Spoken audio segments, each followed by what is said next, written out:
bem com vocês? A gente espera que sim, espero que todo mundo esteja bem, começando agora 2025, gravando nosso primeiro vídeo. Me chamo Natan, estou aqui com o nosso grande amigo Davi, teólogo, estudioso da Bíblia aí, traz bastante conhecimento para a gente aí sempre. Eu, simplesmente um curioso e estudioso da Bíblia também. E hoje a gente queria trazer para vocês um tema, já começar o ano de 2025 com um tema ligeiramente polêmico, né? Polêmico. Dízimo é para cristão? Então, inicialmente eu gostaria que o Davi aí fizesse a sua própria apresentação, introdução, e logo depois eu vou fazer a primeira pergunta para ele, que é a pergunta, tema e título do nosso vídeo. Fica à vontade, Davi. Beleza. Pessoal, prazer, satisfação estar aqui mais uma vez, né? A gente está fazendo esse segundo vídeo aí para o canal, né? O nosso objetivo é usar, né, essa ferramenta muito poderosa, diga-se de passagem, que é a internet, o YouTube, para poder lançar aqui algumas verdades, né? Porque o próprio Jesus falou, né, de forma bem clara, né, que o conhecimento da verdade traz a libertação. Isso Jesus falou lá em João capítulo 8, né? Conhecereis a verdade e ela vos libertará. Então a gente está aqui para falar para vocês, né, verdades com base, né, fundamentação bíblica, e hoje nós vamos abordar aqui um tema bem polêmico, que é o dízimo, né, o dízimo para cristão, né, se realmente a igreja deve ou não dar dízimo, né, se este formato aí de dízimo foi em algum momento ensinado, exigido pelos apóstolos, se há alguma menção apostólica acerca de dízimo ou não, né? Se isso foi inserido no meio cristão ao longo, né, dos séculos seguintes. Como é que aconteceu essa questão de dízimo aí no meio cristão? Sim, primeiramente, só para a gente deixar claro, a gente gostaria de esclarecer então o que a gente está tratando aqui como dízimo. Qualquer doação que eu faço para uma comunidade, para uma igreja, para alguma instituição, isso seria um dízimo? Não. Aqui a gente está convencionando o dízimo como que a palavra quer dizer, 10ª parte de tudo aquilo que se ganha. Quando você estipula um percentual daquilo que tudo que vai entrar na sua vida financeira ou de alguma maneira que você vai ter ganho, você no caso teria que tirar uma 10ª parte de tudo que você ganha, 10%, um percentual fixo, e essa parte seria destinada exclusivamente à igreja, o que na teoria, que no define o dízimo, agrega que seria destinado às obras de Deus. Então, o termo dízimo que a gente está utilizando aqui hoje para a explicação, para a argumentação é esse. E aí eu faço novamente a pergunta para o nosso grande amigo Davi: dízimo é para cristão? Natan, é o seguinte, dízimo não é para cristão, tá? E a gente consegue entender isso muito facilmente. Primeiro, uma questão que a gente precisa levar muito em consideração é que tudo que envolve o meio cristão em aspecto de prática, em aspecto de crer, né, tudo que vem a ser crença cristã e prática cristã, precisa ter base apostólica. Este é um ponto muito importante que a gente precisa levantar aqui, não é? Por quê? Porque se eu não tenho uma base apostólica, subentende-se que isso foi inserido na igreja e foi inserido por pessoas que se colocaram na mesma posição ou às vezes acima de um apóstolo. Então isso é muito complicado. A gente precisa tomar muito cuidado com isso. Quando eu falo sobre dízimo para a igreja, eu precisaria necessariamente ter uma base dentro dos tratados apostólicos. E a gente tem dentro dos tratados apostólicos, por exemplo, 2 Coríntios capítulo 8, capítulo 9, 1 Coríntios capítulo 16, Paulo fala sobre oferta. Então a gente tem dentro dos tratados apostólicos algo sendo dito sobre contribuição. Paulo também fala sobre isso em Filipe, na carta que escreveu aos Filipos, né, na carta aos Filipenses. Então, assim, existe nos tratados apostólicos menção sobre oferta. E quando eles falam sobre oferta, qualquer tipo de mecanismo que envolve doação, a palavra dízimo não é citada. Então, os apóstolos falaram sobre doações, mas nunca utilizaram qualquer sistema de 10%. Tá? Então, assim, para a gente entender, né? Qualquer dinheiro que eu dou é dízimo. Não, pessoal. Dízimo, a palavra dízimo do hebraico, maase, quer dizer 10%. Então, dízimo necessariamente é 10%.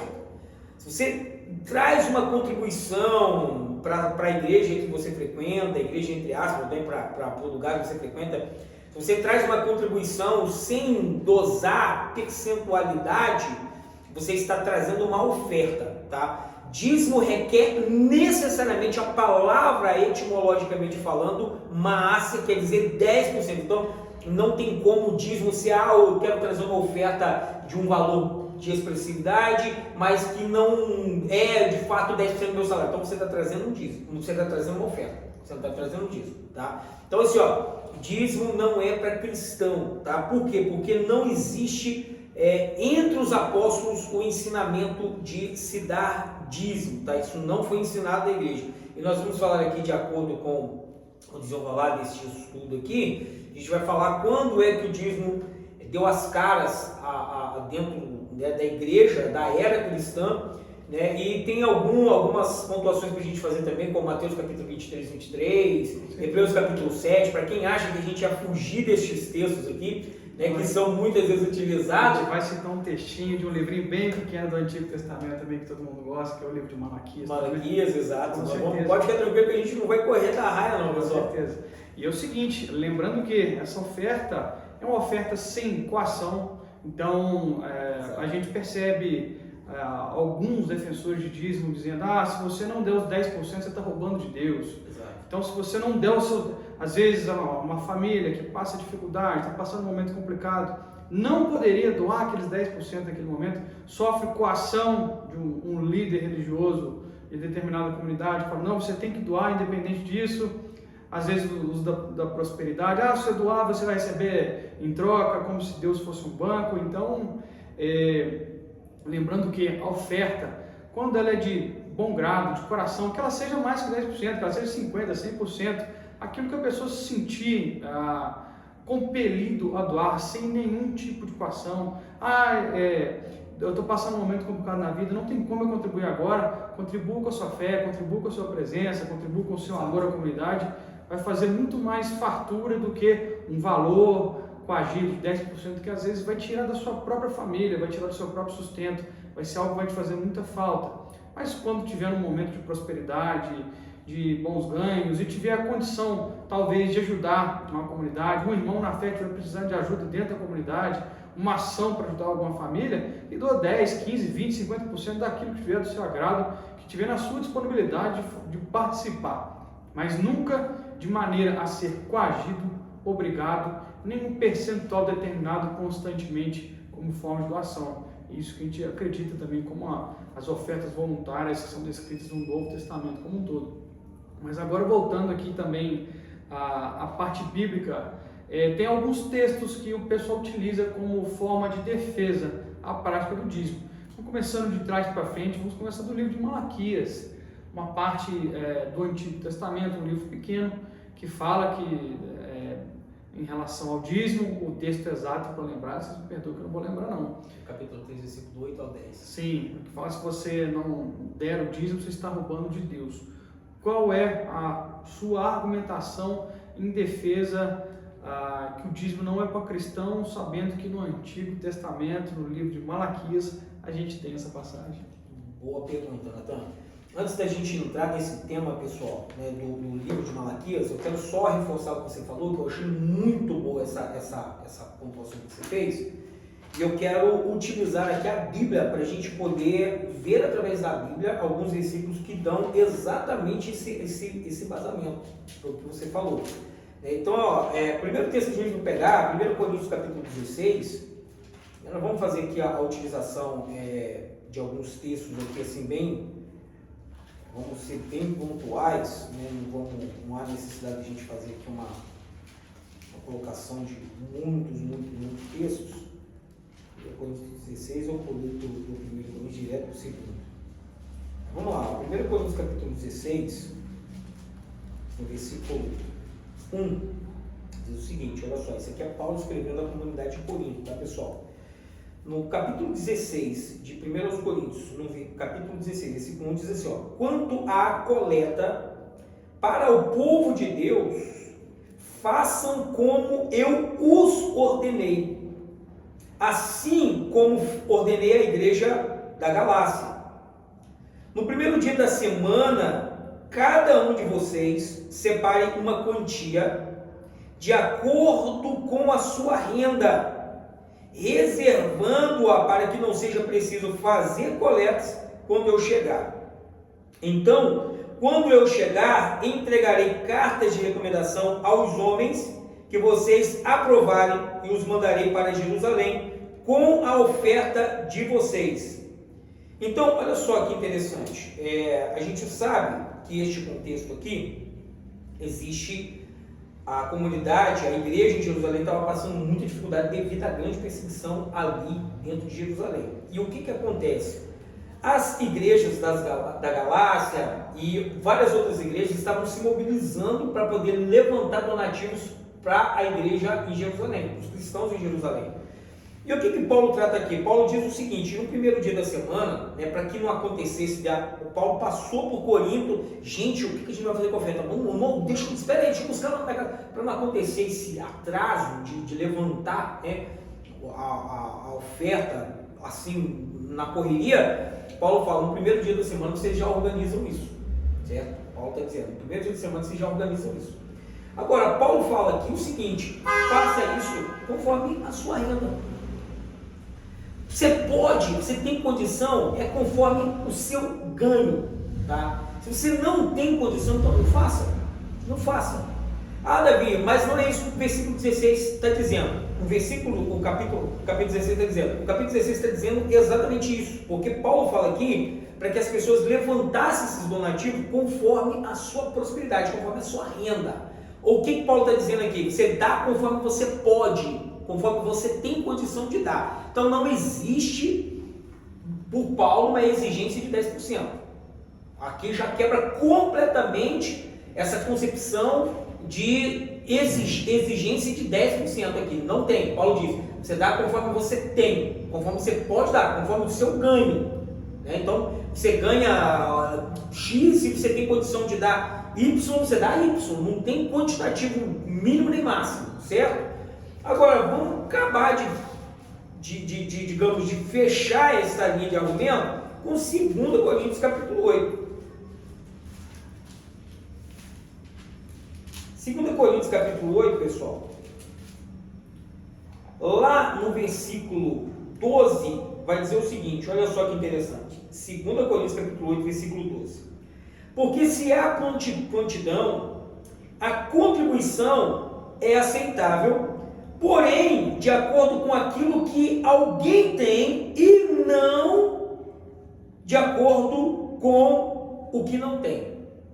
Então esse texto aqui é suficientemente claro. Olha só, no versículo 13, dando continuidade, é o seguinte, nosso desejo não é que outros sejam aliviados, enquanto vocês são sobrecarregados, mas que haja igualdade.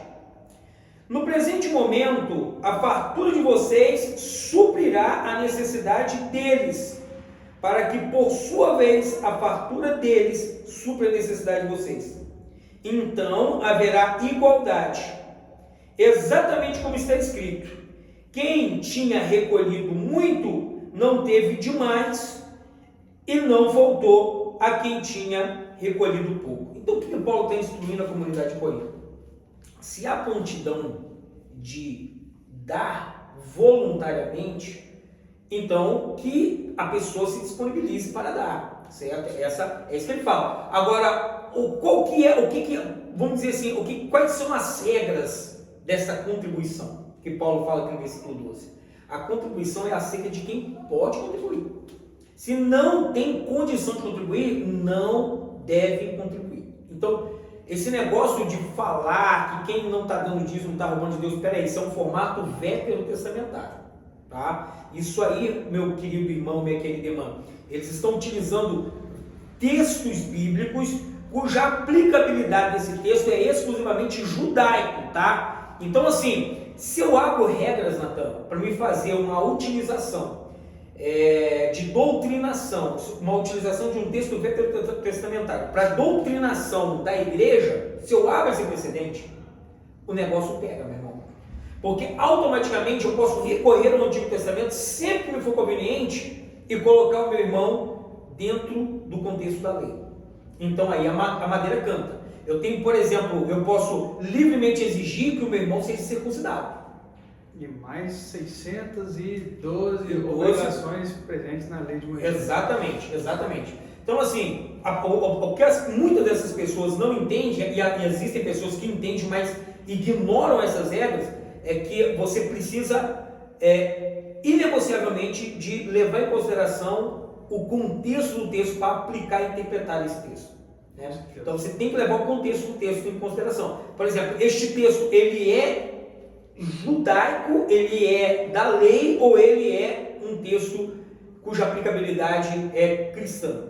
Isso a gente tem que levar em consideração. Então, assim, ó, só para a gente finalizar aqui, pessoal, o mesmo 2 Coríntios, ainda no capítulo, agora no capítulo 9, versículo 7, diz o seguinte, olha só: cada um dê conforme determinou em seu próprio coração, não com pesar, nem por obrigação, pois Deus ama aquele que dá alegremente. 2 Coríntios capítulo 9, versículo 7. Então Paulo falou sobre arrecadação. Existe um sistema de arrecadação de fundo na doutrina apostólica? Existe. Existe dízimo dentro desse sistema de arrecadação de fundo? Não existe. Simples assim. Então você tem em todas as cartas, em todo o corpo doutrinário apostólico, você tem o sistema de arrecadação de fundo. Porém, em nenhum momento a palavra dízimo é citada. Não é exigido 10%. Tá? Percentual fixo. Não existe. Não existe, tá? Então, assim, existe uma argumentação muito falsa, uma argumentação muito frágil, na verdade, daqueles que querem usar alguns textos de contexto neotestamentário para fazer algum tipo de defesa do dízimo, como, por exemplo, Mateus capítulo 23, versículo 23, né? E Hebreus capítulo 7. Mas a gente vai entrar neles daqui a pouco. Você perguntou aí sobre Malaquias capítulo 3, né? Vamos lá, pessoal. Conforme eu já disse aqui para o Natan, e trocando aqui uma ideia com vocês que estão aí assistindo, é o seguinte: todo texto bíblico tem regras de interpretação e aplicação. Se você ignorar estas regras, você vai cometer anacronismo. O que é isso? Você vai pegar algo que é para um tempo definido, um tempo X, e você vai tirar digamos, a exigência deste contexto, desta época X, e você vai aplicá-la em um contexto, em uma época que não cabe ela ali. Certo? Isso é um anacronismo, é você aplicar algo fora do seu devido tempo. Certo? Então, a gente precisa tomar muito cuidado. Se a gente ignorar essas regras, a gente vai cometer anacronismo. A gente vai pegar um texto e vai inserir este texto em um contexto, em uma época que ele não cabe ali. Ok? Então, olha só, entre as regras de interpretação e aplicação dos textos bíblicos, nós precisamos iniciar com o contexto imediato. Todo texto, ele tem um contexto imediato. O que é um contexto imediato? Eu faço um levantamento, eu pego o texto que eu estou estudando e faço um levantamento sobre a época, a quem e a finalidade que ele foi escrito.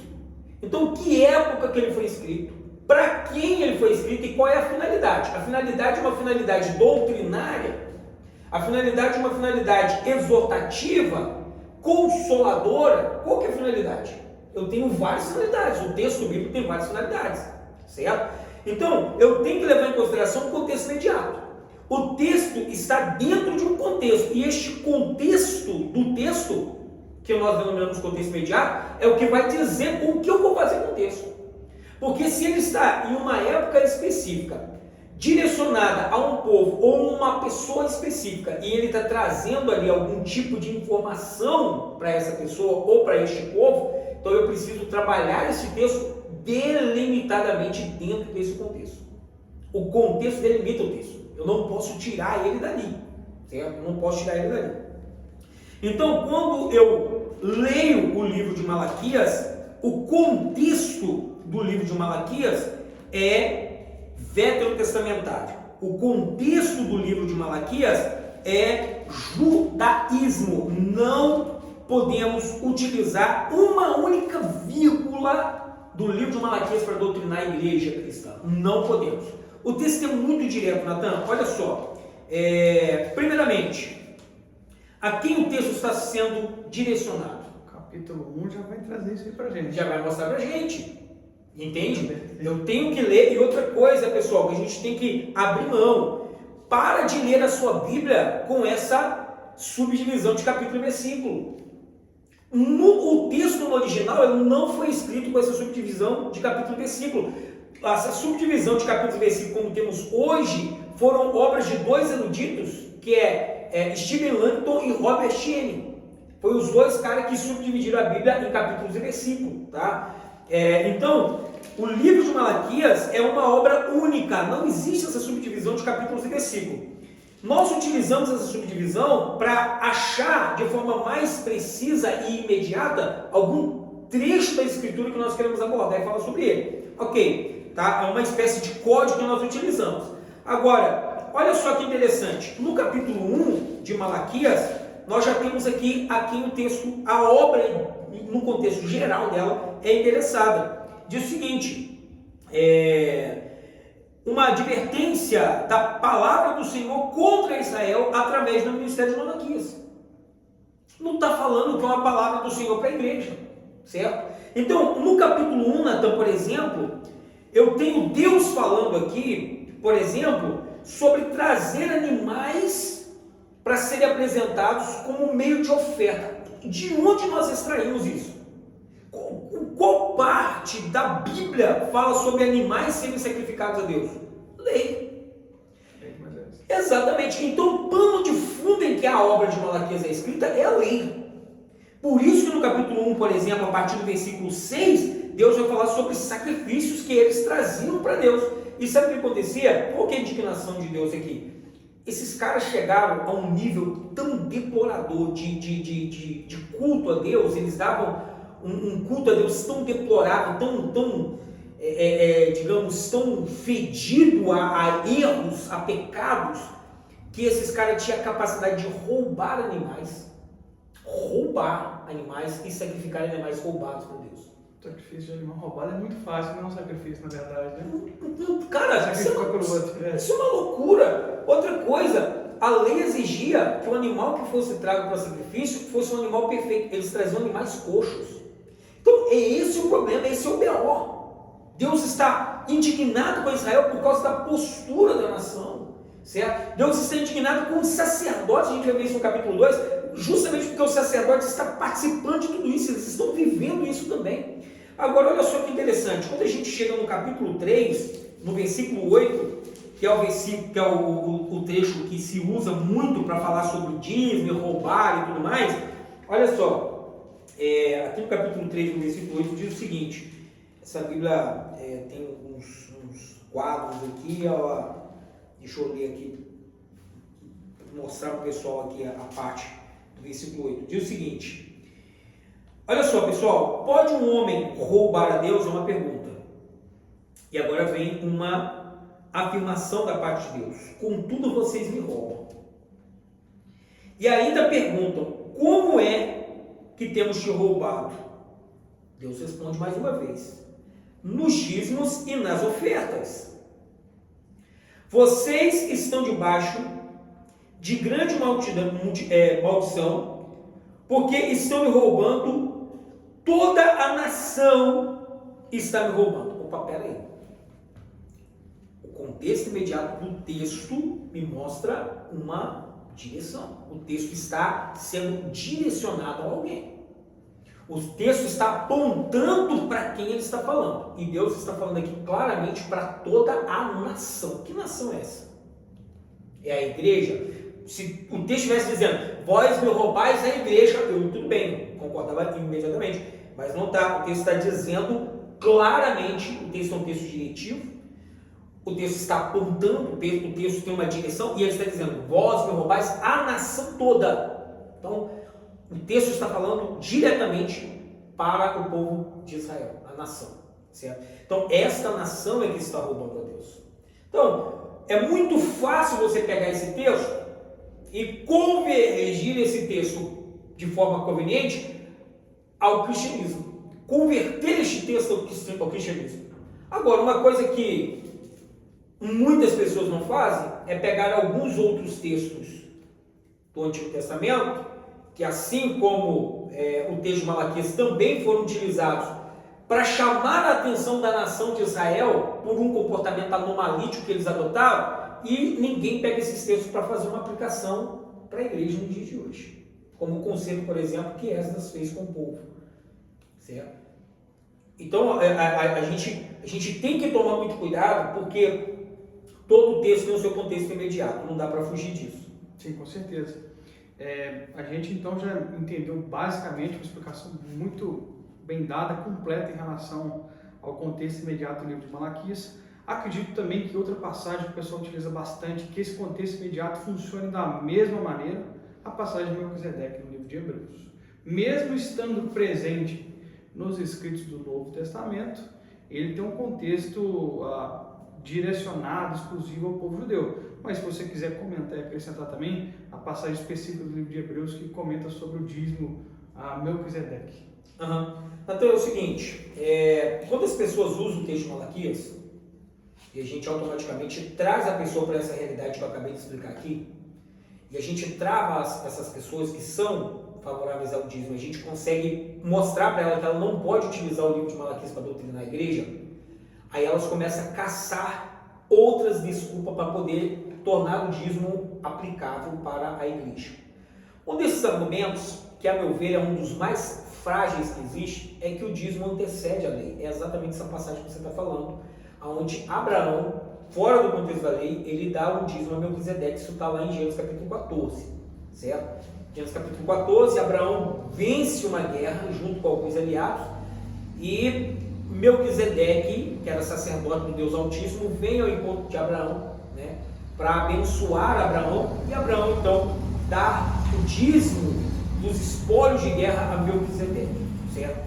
E muitos desavisados vão usar essa passagem para poder tentar argumentar que o dízimo antecede a lei. Então, se o dízimo antecede a lei, ele não é da lei, automaticamente ele é aplicável. Só que eu tenho um problema muito sério com isso. Porque, por exemplo, se você ler Gênesis capítulo 28, você tem a lei do levirato sendo aplicada ali. A lei do levirato está claramente sendo praticada ali. E um detalhe, a Bíblia diz que Deus se agrada disso. Qual que é o contexto? O contexto ali é que um dos filhos de Judá, que era casado, ele morre. Ele não quer ter filho com a esposa. E o que ele faz? Ele faz a interrupção do coito. Certo? Ele, digamos assim, no ato dele ter, né, o prazer com a mulher, ele tira o órgão genital fora e ele então derrama o sêmen fora da mulher, falando de uma forma mais, digamos, mais fácil de entender e ao mesmo tempo com muito cuidado com as palavras que a gente vai adotar aqui. Então, Deus fica muito enraivecido com isso e ele morre por causa disso. E aí, essa mulher é dada ao irmão dele. Judá olha e fala assim, eu vou casar ela com o irmão dele, porque o irmão dele vai ter filho com ela, que vai suscitar a memória do irmão morto. Então, isso é a lei do levirato.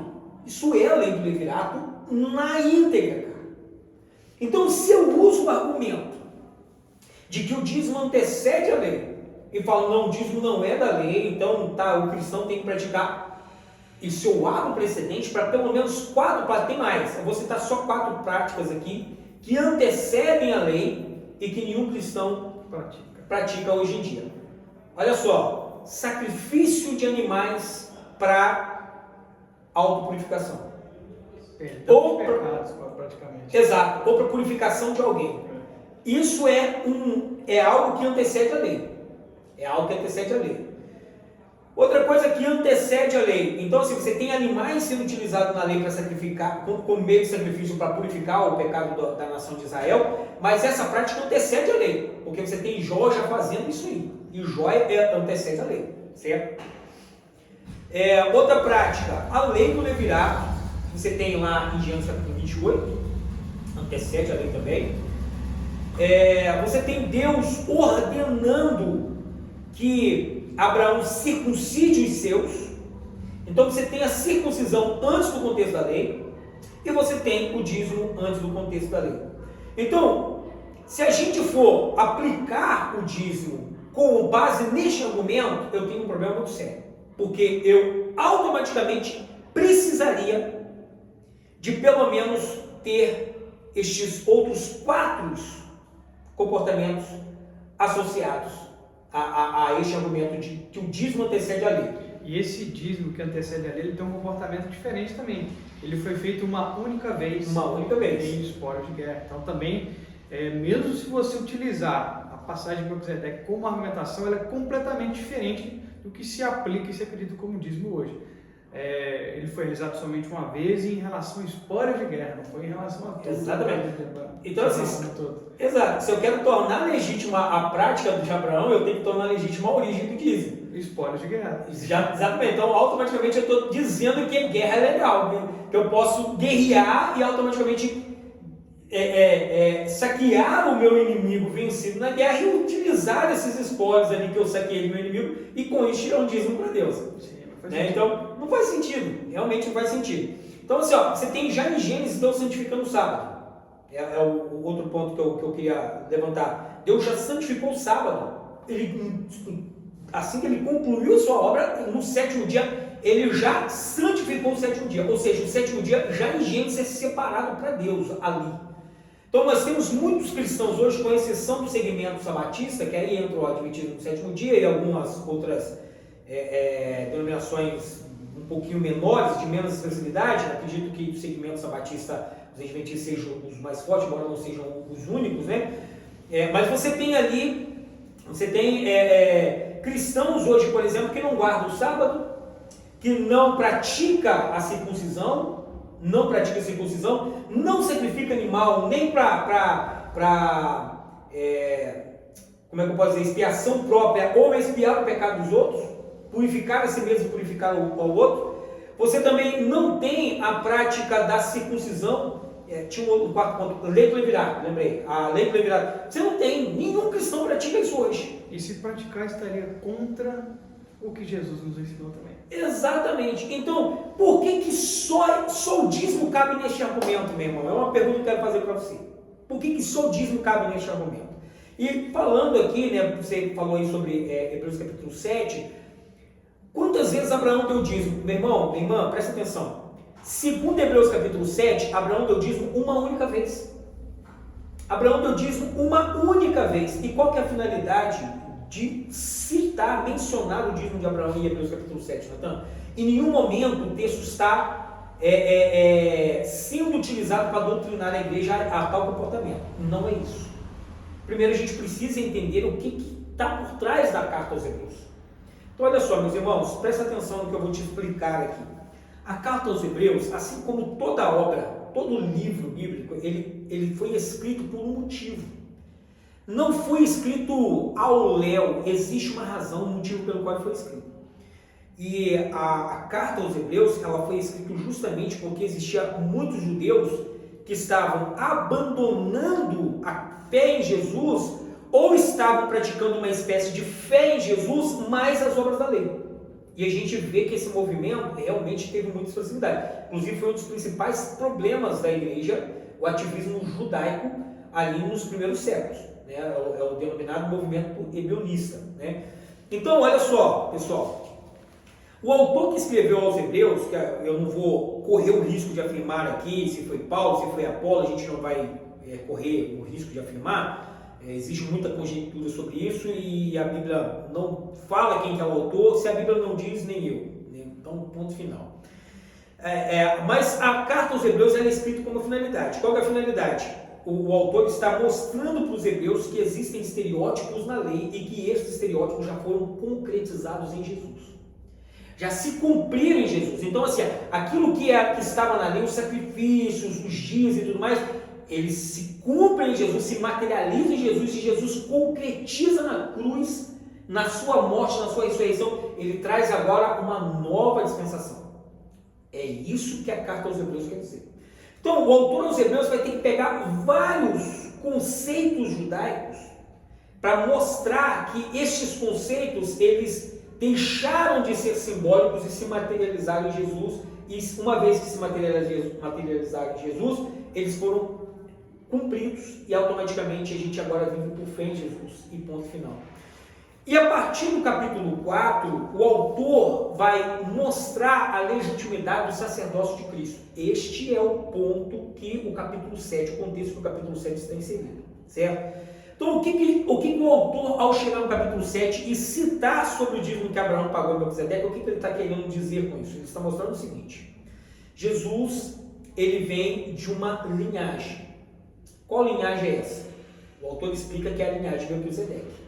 Por quê? Porque ele não tem inícios de dia, a Bíblia não menciona quando é que ele nasceu, nem quando é que ele morreu, nem de onde ele vem, qual é o seu pai, qual é a sua mãe, não tem genealogia. Então ele é um tipo de Cristo neste episódio onde está Abraão dando o seu dízimo. Então, o que ele está mostrando? Ele está mostrando o seguinte: quem que é abençoado? Abraão ou Melquisedeque? Abraão é abençoado. E ele faz uma seguinte pergunta: quem é maior, o que abençoa ou o que é abençoado? A resposta é muito clara: quem abençoa é maior do que quem é abençoado. E aí ele vai para as conclusões, ele vai para as vias de fato e diz o seguinte: Levi, ele está representado por Abraão, porque Abraão trazia em seu lombo o que futuramente seria a origem dos levitas. Então, Abraão representa o sacerdócio levítico, enquanto Melquisedeque representa o sacerdócio de Cristo.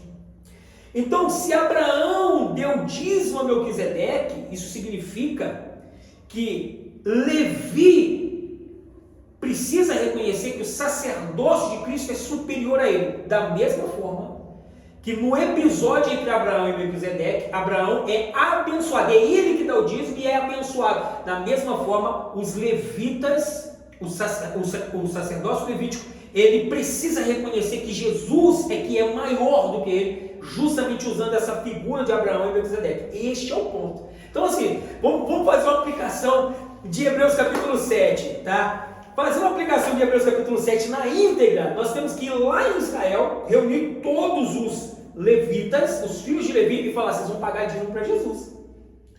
Porque é isso que o texto está falando. É isso que o texto está falando. Então, assim, gente, não existe em Hebreus capítulo 7 nada, mais uma vírgula sequer, que você possa utilizar para poder argumentar e falar: tá vendo que a igreja tem que dar dízimo porque está no Novo Testamento. Não existe. Esse é um argumento fraquíssimo, frágil, muito fraco e muito incoerente. Falando sobre Mateus capítulo 23, aproveitando aqui o gancho, dízimo do cominho e do hortelã. Exatamente. Olha só, Natan, Hebreus capítulo 3, meu irmão, deixa eu falar uma outra regra, uma segunda regra, não são apenas essas duas, são muitas regras de ler e aplicar o texto bíblico, mas eu vou te falar sobre essa outra regra que é muito importante você tomar conhecimento sobre ela. Você não pode, meu irmão, preste atenção, você não pode fazer uma desconexão dentro do texto bíblico. Não pode fazer isso. Quando você lê um texto bíblico, você precisa trabalhar o texto bíblico completamente. E é por isso que eu falo para muitas pessoas que me perguntam: qual texto que eu devo ler? Como que eu faço para ler a Bíblia? Leia a Bíblia sem a subdivisão de capítulos e versículos. E a Bíblia inteira de preferência. Exatamente. Então, assim, começou a ler Mateus, você vai pegar Mateus capítulo 1, versículo 1 e você vai ler em sequência. Começou a ler a carta aos Gálatas, não fecha o teu olho e coloca o dedo num texto bíblico, aí vai cair lá em Gálatas capítulo 5. Não funciona assim. O pessoal tem mania de achar que a Bíblia é um livro que a gente fecha o olho e coloca o dedo no versículo esporádico aqui e aquele versículo vai transmitir uma mensagem de Deus pra gente. Toma cuidado com uma isso. Bíblia em algo místico. Vou abrir Exato. aqui, vai sair uma passagem que vai mudar meu dia, que vou ler Não é bem assim que funciona. Todo texto tem um contexto, Exatamente. tem um motivo por que ele foi escrito, para quem ele foi escrito, faz todo sentido para você realmente entender. Não deduzir, criar paranoia ou criar legalismo, doutrinas novas que não fazem parte realmente do que está escrito na Escritura Sagrada. Então você precisa entender todo o contexto que está sendo... Aquele versículo sozinho, ele faz parte de todo o contexto, ele tem toda uma razão para estar ali, tem todo motivo. Quando você pega ele sozinho, Davi usa uma frase que eu concordo plenamente, você está mutilando o texto. Exatamente. O versículo sozinho pode ter 1 milhão de outros significados que não aquele pelo qual o objetivo que ele foi escrito. Exatamente. E essa é uma regra que a gente precisa aplicar. Com certeza. Você não pode mutilar o texto. Você não pode pegar o texto bíblico e separar, desconectar, arrancar uma parte do texto, puxar, meter o pé, arrancar essa parte do texto. Não pode fazer isso. Só vou pegar a parte que me convém aqui e aquela que está falando mal de mim, que eu vou esconder aqui, essa parte do texto não existe não, então eu vou falar só essa aqui. Exatamente. E a gente não pode fazer isso, certo? Então assim, a primeira coisa que eu quero falar para vocês aí, que usa Mateus capítulo 23 como meio de argumentação, é o seguinte: o capítulo 3 está dentro de um contexto. O capítulo 23 de Mateus está dentro de contexto. E olha o que Jesus está falando aqui. Qual que é o contexto de Mateus capítulo 23? Jesus está dizendo o seguinte: então Jesus disse à multidão, versículo 1, pessoal, lê aí na sua Bíblia aí, tá? Jesus disse à multidão e aos seus discípulos: os mestres da lei e os fariseus estão assentados na cadeira de Moisés. O que Jesus quer dizer com isso aqui? A cadeira, ela tem a sua representatividade. É uma forma simbólica de mostrar. Estar sentado na cadeira significa o seguinte: quem está presidindo o ato solene, o momento aqui que nós estamos participando aqui, seja de um momento de palestra ou de um culto, existe alguém que está presidindo. E essa pessoa automaticamente ela está sentada sobre a cadeira e isso traz a conotação de que ela está presidindo o negócio. Então quando ele fala na cadeira de Moisés estão assentados os escribas e fariseus, ele está dizendo os caras estão representando, eles estão presidindo, eles estão trazendo para a gente os ensinamentos que nós devemos seguir. É isso que Jesus está dizendo. Então, o contexto aqui é lei mosaica, certo? Vamos dar continuidade. Diz o seguinte, versículo 3: obedeçam-lhes e cumpram exatamente tudo o que ele vos disserem. Porém, não tenham a mesma atitude que eles têm, pois eles não praticam aquilo que pregam. Então, se no versículo 23, e aqui entra a questão da desconexão do texto, da mutilação do texto, se no versículo 23... Versículo 3, capítulo 23. Não, o versículo 23 do capítulo 23, que é onde Jesus fala sobre o dízimo do ento, do cominho e tudo mais. Se no versículo 23, Natan, eu posso dizer que Jesus está, eu posso ratificar que Jesus está trazendo o dízimo para a igreja, então o texto tem conexão com o versículo 3. Então, se no versículo 23 Jesus está mandando a igreja dar dízimo, no versículo 3 Jesus está mandando a igreja guardar todos os ensinamentos da lei de Moisés. Exatamente. Então, meu irmão, deixa eu falar uma coisa para você. Você quer cumprir o Mateus capítulo 23, versículo 23? Então você cumpre também o versículo 3. Então você tem que guardar, deixa eu falar para você, você não tem que praticar só o dízimo, tá? Você não tem que praticar só o dízimo, você tem que praticar 613 preceitos que compõem toda a lei de Moisés. 613 preceitos somado ao decálogo, aos 10 mandamentos, você tem que cumprir a lei de Moisés de uma forma total, porque é exatamente isso que Jesus está determinando no versículo 3 de Mateus capítulo 23, tá? Então, para você que usa o versículo 23 e fala, não, Jesus falou, né? Vocês fazem essas coisas, mas não deixem de cumprir aquilo, mas Jesus está falando para a gente praticar o dízimo, Jesus não mandou não praticar. É lógico, Jesus está dando um contexto onde o ensinamento do povo, a doutrinação, era lei. Então é totalmente pertinente que Jesus faça isso, que Jesus ensine isso. Agora olha só, Natan, no capítulo 8 de Mateus, Jesus está curando alguns leprosos. E sabe o que Jesus fala para o leproso que vem até ele e agradece que foi curado? Jesus fala assim: vai lá e te mostra os sacerdotes e apresenta uma oferta exatamente como na lei de Moisés. É Jesus mandando fazer alguma coisa. Então por que eu não uso o Mateus capítulo 8 para falar para as pessoas levar uma oferta quando forem agraciadas com algum tipo de milagre? E até o sacerdote levar algum tipo de oferta, porque isso não é contexto do cristianismo. Assim como Mateus capítulo 23, versículo 3, versículo 23, não compõe o cristianismo, não é para a igreja praticar.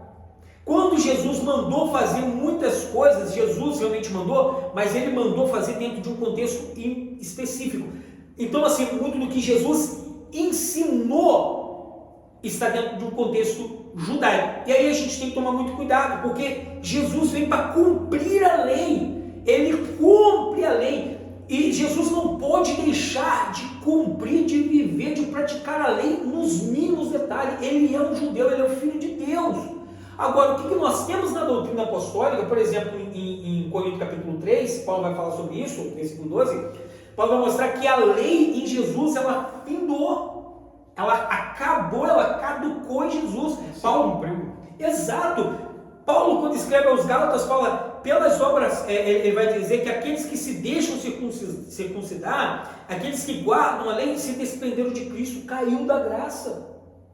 Paulo escreve aos Romanos e diz, pelas obras da lei, ninguém será justificado. Então a gente tem que tomar muito cuidado, porque às vezes a gente quer tornar certo aquilo que é simplesmente impossível, meu irmão. É impossível. Não existe absolutamente nada, nenhum texto bíblico que coloque igreja e dízimo no mesmo lugar. Não tem. Com certeza. Agora que a gente trouxe aqui as principais passagens que o pessoal que defende o dízimo traz como defesa da prática do dízimo, é bom também a gente trazer um pouco do contexto histórico. A prática do dízimo em si, Davi, ela era aplicada na igreja apostólica primitiva, quando Paulo estava lá no início, na sua missão missionária, depois com Timóteo, Tito e todos os sucessores dos pais da igreja primitiva.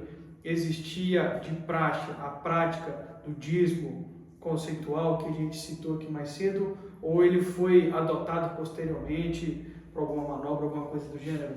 Natan, não existe nenhum texto que mostre a igreja praticando dízimo, pelo menos nos 7 primeiros séculos. O dízimo vai entrar a porta do cristianismo já praticamente quase que no 7º século. Mais precisamente em 567, em Tours na Gália, vai ser feito o primeiro sínodo abordando e integrando o dízimo ao cristianismo. Isso é em Tours na Gália, em 567. Olha só, uma questão interessante que eu faço, uma observação interessante que eu faço sempre quando eu falo sobre esse assunto é o seguinte: você não tem um sínodo e nem um concílio para inserir no seio cristão o batismo. Não tem. Existe alguns concílios, alguns sínodos, onde discutiram se deveriam batizar crianças ou não. Isso teve, isso houve. Agora, a inserir o batismo no meio cristão, nunca houve nenhum sínodo discutindo isso. Devemos ou não adotar o batismo. Por quê? Porque isso é uma herança apostólica. Os apóstolos ensinaram isso, os pais da igreja que sucederam os apóstolos ensinaram, praticaram, ratificaram isso. Então o batismo sempre foi um ensinamento apostólico e a igreja desde sempre praticou. Nunca foi inserido, nunca houve um sínodo discutindo sobre isso. Outro comportamento da igreja que eu poderia citar, por exemplo, a ceia. A ceia, né? Que a igreja católica chama de Eucaristia. A ceia, a Eucaristia. Nunca houve um sínodo, um concílio discutindo se deveriam ou não adotar a prática da ceia. Nunca houve. Porque isso sempre esteve presente na igreja. Então você não discute se você vai adotar um comportamento se ele já está presente ali. Não faz sentido isso. Por isso você não tem um sínodo ou um concílio falando vamos adotar, batizar as pessoas, porque isso sempre foi uma prática interna, sempre existiu. Clara, sempre existiu, sempre esteve ali. Da mesma forma, a ceia, a Eucaristia, nunca houve a discussão se deveriam adotar e praticar ou não, porque sempre se fez presente ali. Agora, em 567 há uma discussão se deveriam ou não adotar o dízimo. Por quê? Porque o dízimo até então não era praticado pela igreja. O dízimo adentra as portas do cristianismo em 567 em Turno na Gália, e depois, em 585, ele, agora dessa vez em Macon, ele é sancionado inclusive com penas punitivas para quem não observasse e praticasse o dízimo. É aí que o dízimo entra dentro do cristianismo. E em 775, se não me falha a memória, em plena expansão do Reino Franco, né, o imperador do Sacro Império, Carlos Magno, a igreja e o império andando de mãos dadas, né, o imperador, até então católico, cristão católico, Carlos Magno, ele vai exigir, em plena expansão do reinado franco, ele vai exigir, vai implantar o dízimo a todas as pessoas. Então, a partir de Carlos Magno, existe uma obrigação de todas as pessoas a darem 10% de todo o seu ganho para a igreja. Este é o contexto histórico do dízimo. Tá? Então, assim, o dízimo foi adotado, foi inserido, tá, na igreja através de concílio. Não é uma herança apostólica. Nenhum apóstolo ensinou sobre dízimo. Nenhum apóstolo ensinou sobre dízimo. Tá? Então, isso não existe em tratados apostólicos. Dos primeiros pais da igreja, muito pelo contrário, existiam alguns pais bem remotos que entre um momento e outro fez algum tipo de citação relacionada a dízimo e houve quem se opusesse a eles, falasse não, isso aí é prática judaica, a igreja não pode praticar a lei judaica, entendeu? Então houve alguns impasses, mas algo assim mínimo mesmo, não foi algo muito extenso ou que aconteceu com uma certa frequência. Não, claro, com certeza. Lembrando, pessoal, lembrem-se sempre, atentem-se sempre ao termo, ao contexto, o que a gente está trabalhando aqui como dízimo. Exato. A gente não é contra de maneira alguma que alguma pessoa faça uma oferta para ajudar na comunidade, Exato. ajudar outra pessoa.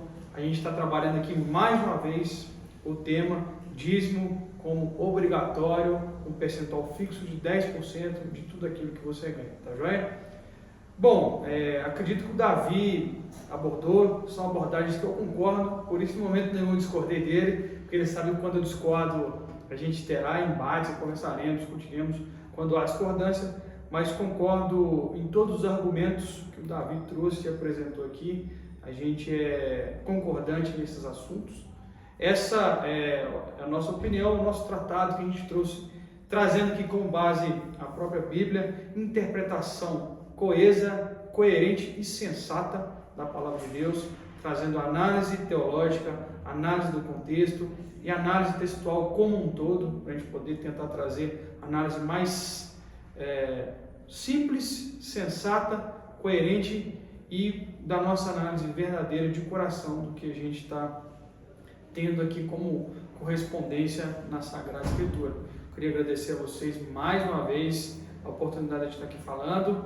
Se vocês tiverem algum outro texto, alguma outra passagem que vocês gostariam que a gente abordasse em relação ao tema dízimo para cristão, deixe nos comentários, a gente agradece, a gente ficaria muito feliz se vocês comentassem passagens para a gente poder analisar aqui e trazer para vocês. A gente faz um dízimo para cristão parte 2, caso precise, não tem problema nenhum, tá joia?